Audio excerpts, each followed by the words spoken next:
Bienvenue dans la deuxième édition de The Startup Elevator, un concours de startups innovantes du digital initié par Publicis Neuron, Publicis Dialogue et 50 Partners, en partenariat avec DBN. 150 projets ont postulé cette année, mais 30 d'entre eux seulement ont été sélectionnés il y a quelques semaines pour une première série de pitch devant le jury. À l'arrivée pour la grande finale du 18 janvier, ce ne sont que 10 finalistes qui viennent d'avoir l'opportunité de présenter leur concept le temps de monter les 6 étages de l'ascenseur de Publicis. Le jury d'experts les attendait sur la terrasse du haut des Champs-Élysées pour 5 minutes de questions devant un parterre d'annonceurs, d'entrepreneurs, d'investisseurs et de journalistes. Nos clients sont des publishers, des pure players, des groupes de presse, de médias, mais aussi des agences médias et des régies.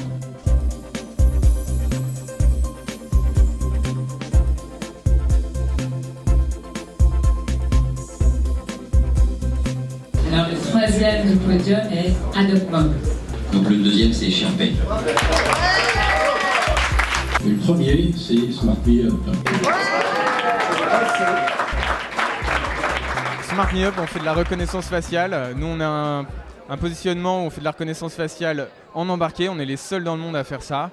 Donc on est capable de détecter des visages, de les analyser et également d'identifier des personnes. Notre actu, c'est que là, on vient de finir le CES. C'était notre deuxième participation. On va bientôt communiquer également sur une levée de fonds. On a fait un très beau tour avec des business angels.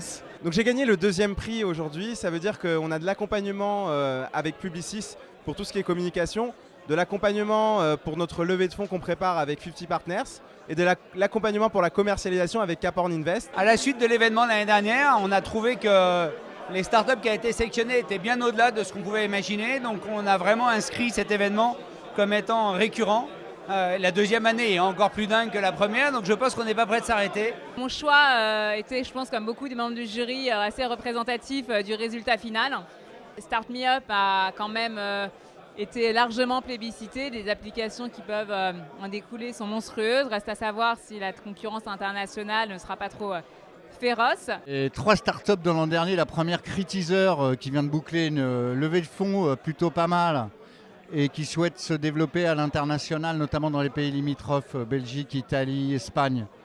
My Beautiful Dressing qui a changé de nom pour un positionnement un peu plus premium qui est aux États-Unis en ce moment sur un gros pitch.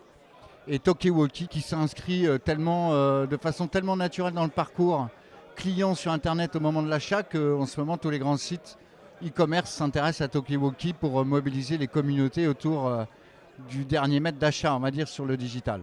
Et on a des vrais retours de collaboration et de grands groupes qui deviennent clients des startups. Et ça, c'est quand même rare. Et donc, on est très content de ça aussi.